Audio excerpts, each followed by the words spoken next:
The Check-In and Chat podcast, brought to you by Big Bear Marketing and the Hotel Growth Framework. Hello and welcome to the Check-In and Chat podcast. I'm your host, Dave Shepherd. I am director at Big Bear Marketing, and we work with hotels and do lots of stuff, digital marketing, and help get more profitable hotels, profitable stays for every hotel. That was terrible, but we can cut that out. I'm joined today with Izzy from the Big Bear team. Hi, Izzy.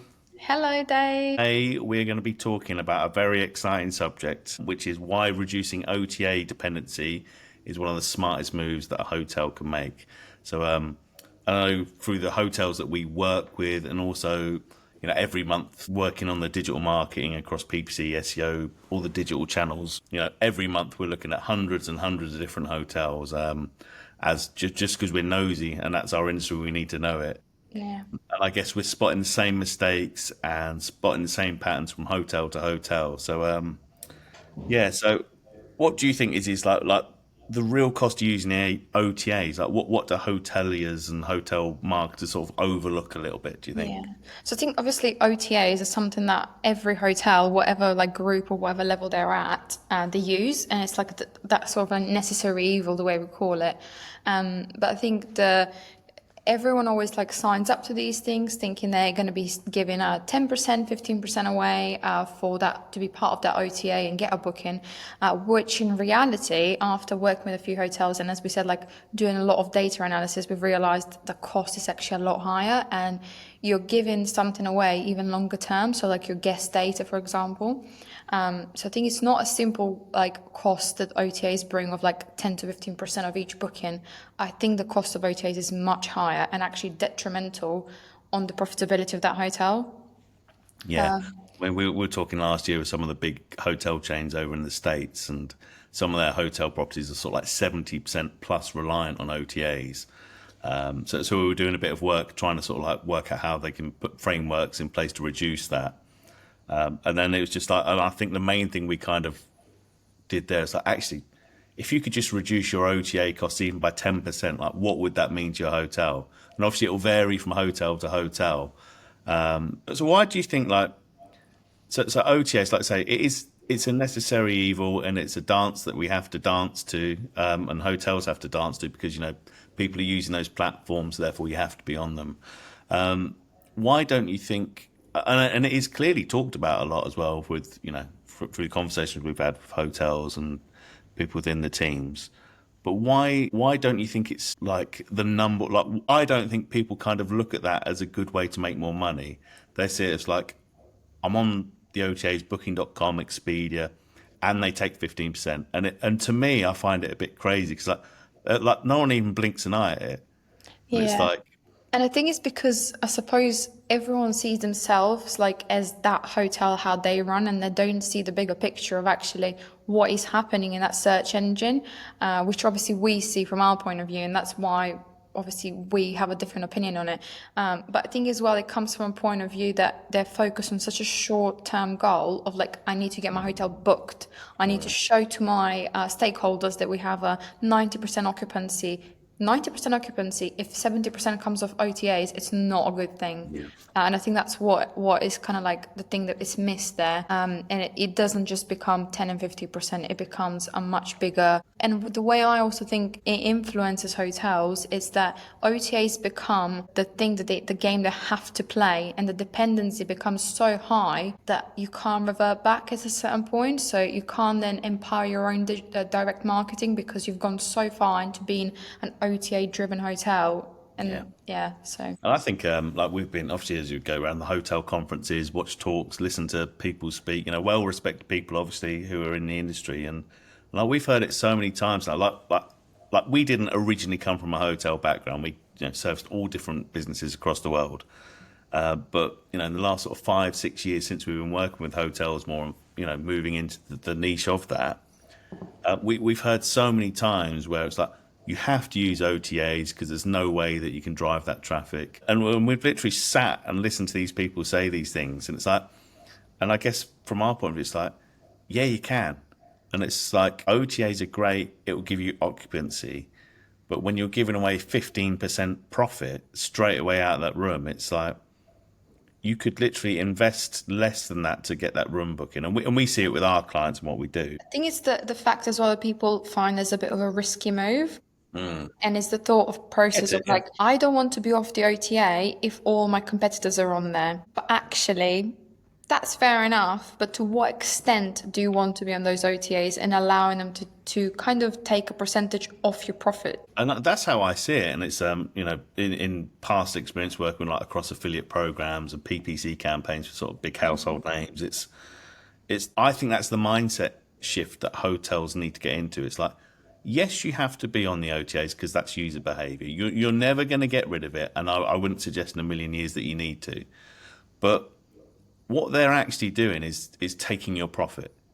So then I think what hotels then find themselves in this kind of like vicious cycle where it's like, right, so I've got my booking from, let's just say booking.com. I've given away my 15%, which, on a £200 room's what, £30 a night. Average stay 2 nights, say £60 at least. Yeah, And then hotels are then like, well, now I need to upsell them to the restaurant and I need to upsell them in the bar. And then you find like internally, this hotel's then doing all of this work, all of this running around just to crawl back to zero, just to get back to where you would be if it was a direct booking. So exactly. then, in order then from an OTA booking to make even more profit, you have to like upsell them many times. It's Yeah. like, and it's like, and it just puts this pressure on the business. And And also, we know that people that do come from the OTA sort of bookings are usually bargain hunters, yeah, deal hunters. And I mean, all of us can admit when you go on booking.com, you're trying to find something for cheap, the cheapest yeah, one of all, usually. Obviously, the most convenient or whatever. But I think in most occasions, you don't see that from a direct booking guest. So I think, although you think you're winning, you've got that booking, that person's going to spend less in your hotel, in your restaurant, and very likely it probably won't be a returning customer. You don't have their data to advertise yeah. again and again to them, so you've lost a lot, I think, in that process. It's not just the commission you've given away, you've given away this long-term value of that customer. And I think there's a real conversation there that needs to be had as well. It's like, let's say, if you're literally just going, I just want my hotel busy. I just want it. I just want to hit occupancy goal. It's like, cool, great, brilliant. But it's like really what you need. There needs to be revenue in there. There needs to be margin, and you need to stop making it so hard on yourself to make a profit. Exactly. I think a good example that I think we've touched upon earlier is sort of if you have two hotels side by side and both of them, let's say, are busy at a 30% occupancy or let's say 50% occupancy, Yeah. but one of the hotels has had those bookings come 60% of them from OTAs and the other one only 20, it's quite clear which hotel at that point is actually more profitable. It will be the one with the lowest OTA reliance. And I Yeah. think that's where people, like where hotels need to get themselves to. Be on OTAs, but reduce that reliance over time. You can do that through our Yeah. Yeah. hotel growth framework. We've seen it happen. Yeah, we proved that actually that direct marketing does work. You can make it stick, and you can reduce that OTA reliance totally. And it's more, and that's what we see because we have the visibility of the Yeah, guest data we're driving people. It's like we know through the customers we work with that the OTA, let's say if they come through an OTA, chances are that they have less chance of booking in the restaurant and they have less chance of say booking a spa treatment. Whereas what we exactly. do find is the people that come direct, it's like all of a sudden the hotel's owning that entire journey. So you get all Yeah. the pre-stay emails, all the post-stay emails, all the data that you're gaining. And what we see is that actually those people that book direct do book more restaurant stuff. They are higher spenders than the OTA ones. So it's like, and what you just said there's interesting. If you have two hotels, one of them's, let's say they're both 100% occupancy, one's all direct, one's all OTA ones. It's like, well, all of a sudden the OTA one's 15% down on profit, and they will not be getting as, all of a sudden the direct one's getting more restaurant bookings, more spa bookings, more upsells, spending more money on F&B. It's like, And I think what we've also noticed through speaking with all these hotels, on the face of it, everyone does say that the actual percentage they're giving away is 10 to 15%. But in reality, for most hotels, this is way above 25% they're giving away on OTAs. And as I think you touched upon earlier as well, the bidding on their brand terms, they're also giving money away there, right? absolutely. I think to me, that's as an outsider, someone who's lived and breathed digital marketing for 25 years. You see when people are doing things, and when people are taking the mick out of you behind your back a little bit, It's and really ethically what right.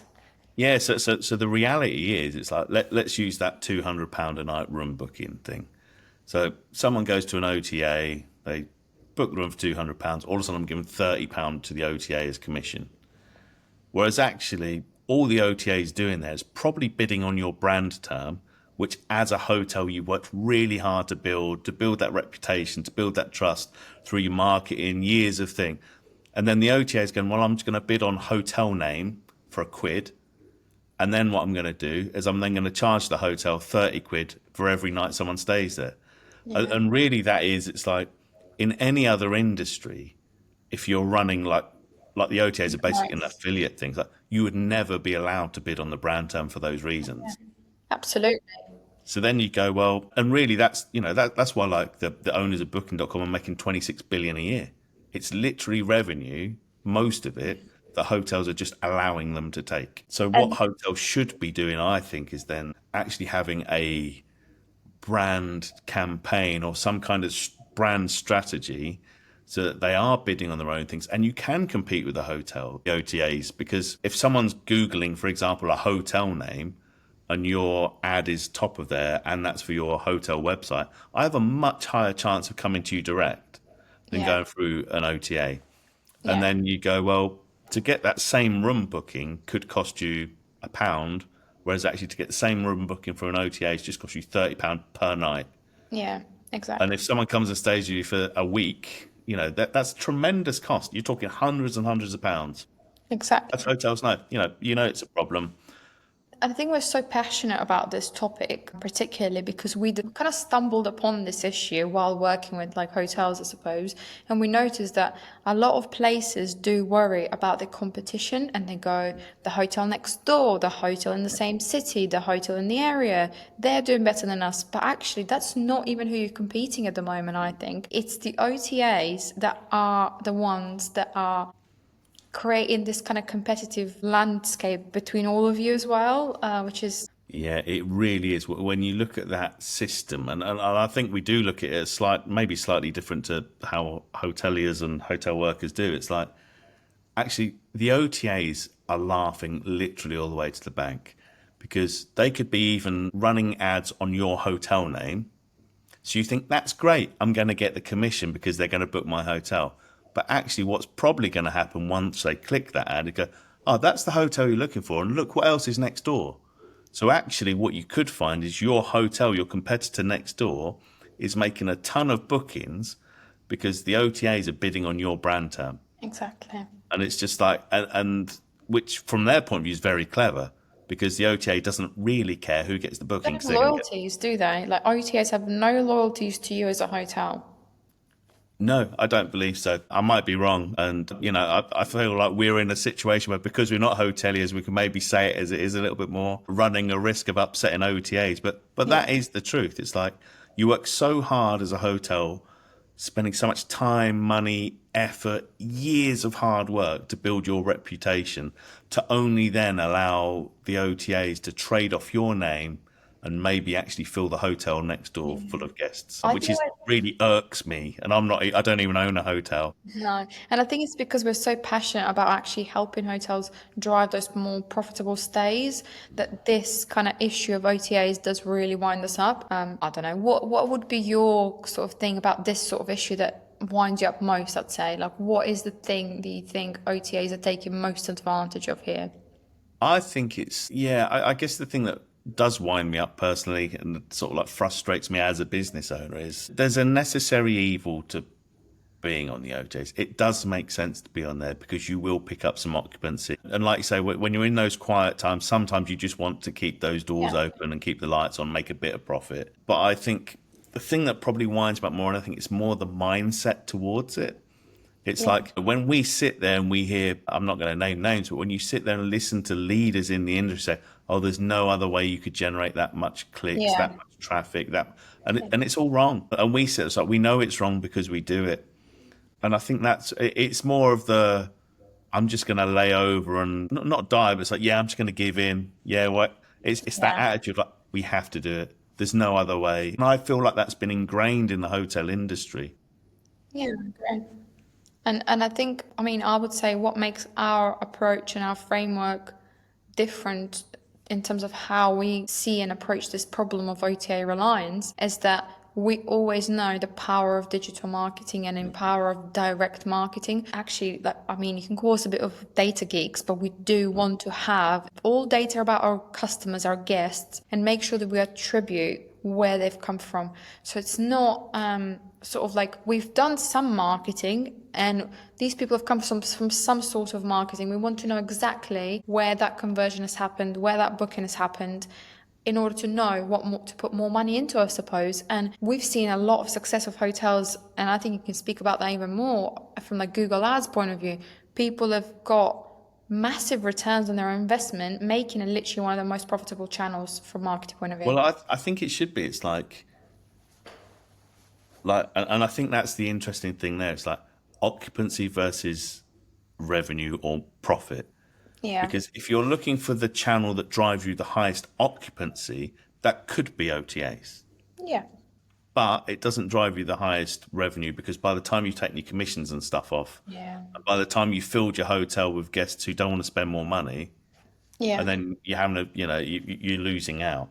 Absolutely. And when you speak with like revenue managers in hotels, they do care about that revenue they're making because that's obviously their job role. But then you could face that you speak with a hotel manager and maybe the focus is more on occupancy. And I think there is a bit of disconnect there between the whole hotel is a what are we actually trying to achieve? Yeah. Do we want to be just busy, look busy, or do we actually want to make money? And I think that's where the shift change should happen in order to go from OTA dependent hotel to more of a direct marketing empowered hotel. Yeah, and I think you can do it. Well, we know you can do it, and it is that mindset shift. It's like the occupancy thing. Like on paper, it makes sense. The higher occupancy, the more people in there, blah blah blah, more people to sell to. But actually, that's not true. So you could find yourself in a situation where you could have only 80% of your current occupancy, be less busy, less running around, and making just as much money. Oh, But what you could then do, if you are running at a lower occupancy but higher profit, actually it's even better because I have a higher bit of headroom. I've got another 15%, 20% guest that I can fill in, which is all profit. So exactly. it's an interesting one. I don't think it's going to sort of go away anytime soon. I don't think it should. I think OTAs it can be a great part of a marketing mix. Yeah. I think there's heavily over a lot. When we sit there and, if you're relying on OTAs for more than 25, 30% of your sales, like you're massively missing out. Yeah, you should be worried. Like this, listening to this talk, I think if you're in that position, should kind of worry you and put you in a position to question actually the strategy you have in place, is it the right one? Absolutely. And I think our only goal really is to empower hotels to actually take the direct marketing more seriously and like don't see it just as a cost, see No. it as an investment in your long-term profitability. And I think that's probably going back to what irks me more. It's like hotels will happily sign the checks for the OTAs, some tens of thousands, some hundreds of thousands of pounds a month. Yeah. But what they won't do is put 5 grand into ads or 10 grand into ads, Yeah. which we know, we know it works. That's why we're in business. That's why people pay us to do what we I do. mean, you can talk about some of the returns we've got for people in terms of investing into their own marketing. Like even low seasons, we see like 8 times return on the investment. Yeah. And it's all because it's all tracked. Like Yeah. I think that's something that we're quite proud of, I suppose. But you have to track every single click, Yep. what it leads to. And yeah, that's how you know whether you're doing the right thing or not. That's how you're not wasting any budget. Yeah, and you're absolutely right. And like and it's not true for everyone because every hotel is different. But you know, often, like say, on a worst case scenario month, our clients are making 6 to 7 times their investment. In peak months, they're making 14, 20%. Oh, sorry, 20 times on their investment. And it's like, just a real good example of this, like when people go, oh, I'm not going to spend more on ads or run. If you're not running Google ads for your hotel, go sort it out Yeah, basically. that's straight away red flag. Don't stop what literally stop watching Yeah. now and go and sort it out. But the point, what was the point I was going to make? So the point was, it's like one of our customers literally this year in January made so much revenue off of their Google ads that for the next 11 months of the year, the profit made in month one will literally pay for that ad spend for the rest of the year. Yeah, so everything they make from February onwards, basically till the end of the year, it's profit. And again, that won't be for everyone. It's not a magic thing, but it can work that way. And when you're sat there at the point where actually at the end of month one of the year, we've basically paid for our entire ad spend for the year. It's free advertising. Everything's profit. And I think even some of the sort of bigger chains and groups we have worked with, like some of the Curio hotels we've worked with, and it's like when you look at what they've spent in a year with ad spend and agency fees, they're spending under 100K a year and seeing returns back of like 600 grand. And it's just like, why wouldn't you be doing that? Even if you could put, for every 10 grand you put in, you make double three times back. That's still great. But, Exactly. these customers are making crazy returns Yeah. in their peak months. And like I say, when you're sat there as an average a year across most of our clients, where it's like you're making at least six times your money Yeah. back, I think the only other way you could make that amount of money is to literally go to the gambling table. I don't think there's any other investment that would allow you to do that. And what do you think that disheartens people to actually take power of digital marketing, like direct marketing, that kind of thing? I think I think as an industry, it's become over reliant on OTAs. It's an easy option. Yeah. Everyone's already signed off on it from the top to the bottom. Everyone's like, well, that's just what we do. That's the way it works. It's not questioned, is it? Whereas I think now we're coming in and sort of questioning that. Well, why? Like, why are you relying so much on OTA? It literally is as if, I don't know, like you're signing off a third or something from your business to someone else. That's how it Oh yeah, feels to me. yeah. And And yeah, I think also just to go back on like why people do it, it's like, firstly, I think in the past, if you've worked with an agency and you've not got the results, you get your fingers burned. And so you go, oh yeah, well, we tried that once, it didn't work, so I'm not going to try again. But actually, as time's moved on, our level of service is the highest thing that we try and keep. It's got to be the good thing. But I also think it's like the OTAs feels like a safe bet, doesn't it? Because it's like, well, I'm only paying the commission when the hotel gets booked, yeah. which is true. But you only pay for the click when the ad gets clicked on as well. So it's not, I Yeah. think that's what people forget. So, yeah, Yeah, and it's that like, would you? And I think what it does come back to, I think hotels need to look not just in the short term, but the long term growth. I think if you're sat there going, yeah, actually, what we do want to do is build year on year growth and have a system which allows us to grow in the future, that can't be OTA driven. That has to be direct customer yeah. driven. You need to own your data. You need to communicate with that customer pre stay, post stay, annual reminders, all of that good marketing is like which you can do when you've got the data. Exactly. And I think because we've looked at, as you said, like we look literally at hundreds and hundreds of hotels a month to analyze how they're performing, what they're doing, what's changing in the hotel marketing world. And I think one thing that we've kind of noticed quite a lot is that a lot of hotels will not even have their own website.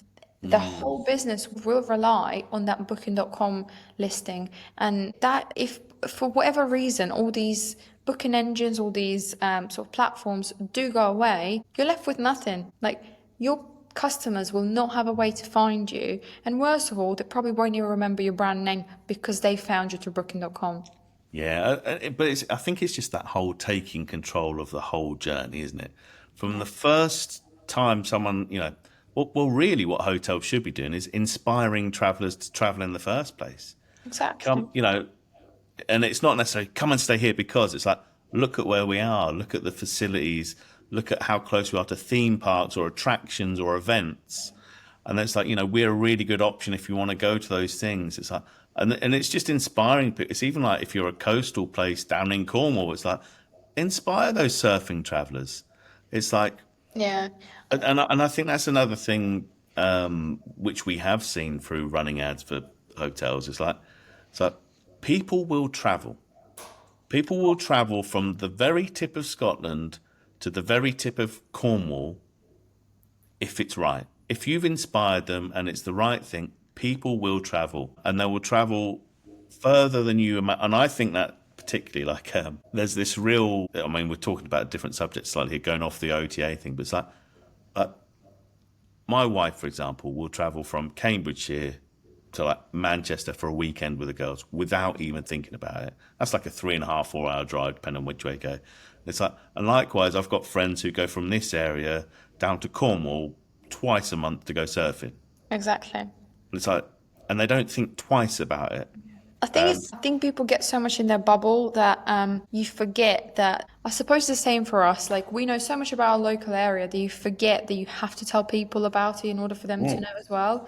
And I think that's why where our own marketing channels come so powerful because you can paint whatever narrative you want. Yeah. If you want to tell people about a certain attraction, you can. If you want to inspire them and do whatever. You can do it in your own terms. You don't have to speak the language that everyone else does. So growing those own channels, it's a win-win in my opinion. It's the longevity thing, and it's like if you want repeatable, controllable business, if you want to take control of that, guests stay. Literally from the second that they learn about you till post stay, it's like Yeah, you have this wonderful opportunity to do that. Yeah, so really, like we said, it's like you never come around to the OTA thing. Like you're never going to get rid of it, and I don't think anyone in any world would suggest that. Oh, you need to get rid of it and rely on 100% on direct marketing. But the truth is, it's like if you want controllable, repeatable, profitable stays for your hotel, direct digital marketing is a very strong choice, and actually is a better choice to put your money in than the OTAs. exactly. And I would love to hear if anyone has any different, variations or thoughts on that. But it's like, but that's what we see. Even the other agents we speak to, it's like we're all in agreement. It's like you need to stop relying on the thing that you've always relied on. You need to put yourself out there. You need to take control of your marketing. If you want Exactly. sustainable growth that's profitable, you have to take control of that.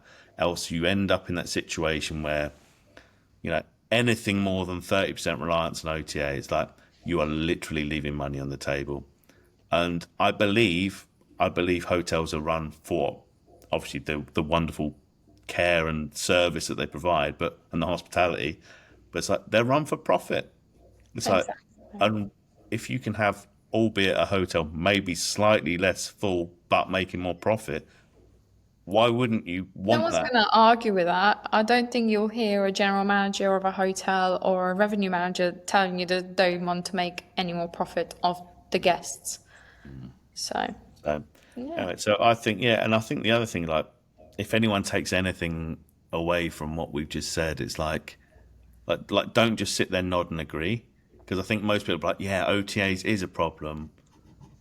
It's a necessary evil, but we just got to deal with it. It just is what it is. It's like I think you've got to just go, do you know what? Change your mindset, treat that business like it's your business, drive more profitable stays, and I guarantee you'll have happier clients or guests.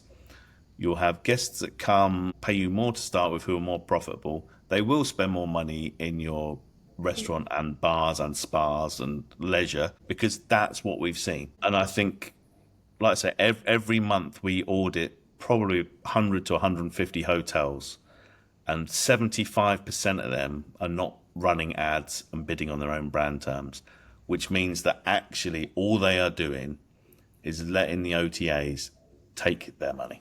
Yeah. I agree. And I think if any takeaway sort of from my point of view would be for people, it's like this is not an attack on how you're running your business. I No. think it's more of a empowering people that there is a different way. It's I think as someone that's obviously not doing marketing and running a hotel and trying to do the revenue, you might not see it clearly, but as someone as an outsider to the industry, to us it became very apparent. And I think it's something that it definitely should be talked about more. And we would love, I think we would love to hear from people in the industry that are obviously seeing struggles with this in their own experiences with OTAs and like what are they doing to kind of take the dependency away a little bit. I think that'll be really, really inspiring to hear. Yeah, and I think it's just about finding that balance. Like let's say it's easy to get all direct 'cause it's all more profitable. It's like, but I think there's a real balance to be had. I feel like the OTA it's shifted too much that way, and I think you can bring it back. And I think it is that simple task to do, isn't it? Just sort of like look at your yearly OTA spend. If you were to reduce that by 10%, what would that mean for your business? And for everyone, it's going to be different. Yeah, But and just say, well, actually, if I could save 10% on my OTA costs by driving more profitable direct bookings, would I do it? Does it make sense? And that's a question for exactly. yourself. But yeah, there we go. So thank you, Izzy. I don't. I feel like we've ranted on about OTAs for a bit Yeah. there. I think we're so passionate about it. I just want people to take control of it. And it's like, Yeah. and from our point of view, when you sit there and you can see that hotels are literally leaving money on the table, Yeah, it's like, exactly. yeah, I don't know. Maybe it's the businessman in me from running my own business. I'm like, but why would you do that? And I get it. It's the easy route. It's a safe option. Don't pay for it until the commission gets paid at the end of next month after the hotel's been in. But I just think I would rather fill my hotel with guests that are going to spend when they're there, rather than more. I don't want, and I think it's true. Well, I guess depend on what sort of facilities and how you run the business. But it's like you want people that are going to spend money while they're there. You don't necessarily want people who are going to come on holiday or come and stay at your business and then be penny watching a little bit. And it's like there is a need for that because everyone has different budgets. You need You're always low going to cost, get that, I think. absolutely. But when you're looking at purely from a business point of view, if I've got a big city centre hotel that costs me millions and millions of pounds to run every year, you've got to drive that revenue. I think it's thinking more of like, who do I want more of? Who is my ideal customer? Because you're going to get the non-ideal customers anyway. So what we're trying to say is when you are advertising and trying to target someone, direct marketing is the right way to target that ideal audience. Whereas from anything else you do, you might get anyone. It might be the ideal customer or not, but like when you're Yeah. spending the money, spend them to something that's gonna lead to you reaching your ideal target audience. And I think the difference, I'm going to just talk now from like a more of a digital marketing point of view. The difference is nowadays, it's like Google Ads, for example. It's not just here's a keyword. When someone searches that, I pay for a click. It's like Yeah. we now do this. We have this wonderful data back system now.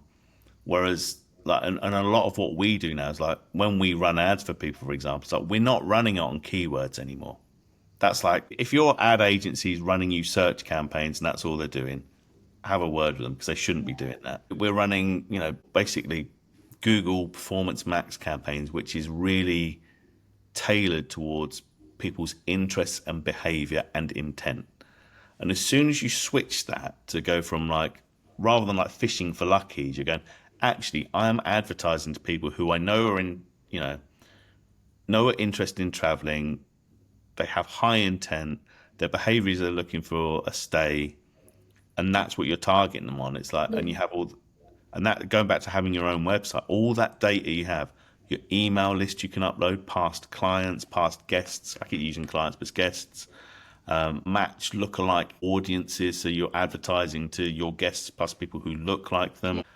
There's so much you can do now, so it's not as hit and hope as people think it is. Yeah. It's definitely not a risk that people think it is, Yeah. and if done properly, Yeah. you are literally advertising to people who have a higher chance of converting into a high-paying, profitable guest, which I And don't think exists. Like that stuff yeah. didn't exist 5 years ago. No, I think what we also noticed is, and why I think the hotel growth framework was actually created, is we've noticed that for every hotel, what activities they do is different. I think it needs to be very much tailored and very much based on own data, on the type of hotel you are, the who your guest is, the where you're located, and all of these things. So when we do, I suppose, our framework, we work through those motions to get to an answer. I don't think we've ever had a hotel that comes to us and says, we want you to run our paid ads, and we go, yeah, cool. I feel like there's a conversation, there's a back and forth on like Yeah, why is it and right for challenging you? that because I think that's where like most places just fall short in terms of like we're just going to stick to doing whatever we've done for the past 10 years. Marketing changes so fast. All the AI features, everything has changed. So I think actually that's where hotels need to go back. Every year, review. Am I doing the right thing for me at this moment in time? Am I spending my money at the right place? Is there another channel I should be using, and holistically make sure that all of that works towards my main goal, which I assume is driving revenue? Yeah, and I know we talked a lot about paid ads here, but it's like actually the campaigns that work really well, the hotels that are reaping those big returns on ad spend and things, it's like they're doing their email marketing, they've got a decent website, their price is right, their product's right, the website's right, the way they speak, the messaging's correct. It's like all of those, social media's done and everything's done in line with the same message and it's consistent across. So that's how you can win. Exactly. So I guess if anyone wants to see some examples of that, get in touch. Yeah. We're Find not us at trying to do a bigbear.marketing. Yeah, bigbear.marketing.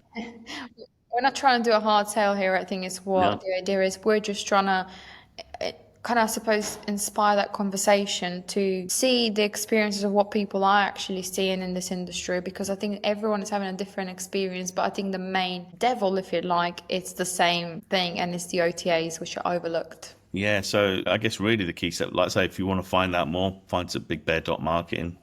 Reach out, reach out on LinkedIn, wherever you want to find us. That's cool. But there is a way it can be done. Yeah, and we'd love to do it for you. Yeah, or at least explore.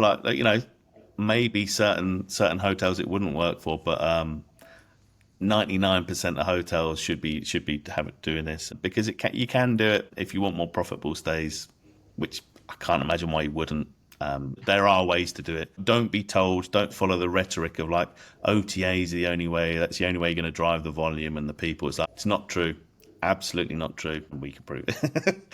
But thank you very much, Izzy. That's our talk on OTAs done. Yeah. More on this soon, I'd imagine. So Yeah. Thank you for, I suppose, questioning and quizzing me on this kind of topic, because it's very much our passion. So it was a pleasure to talk to you about it. no worries. Thank you, and thank you for everyone for listening. So tune in for the next one. Thank you. Bye. Bye. Thank you for watching the Check In and Chat podcast. If you like this episode, remember to subscribe so you don't miss out on any further episodes.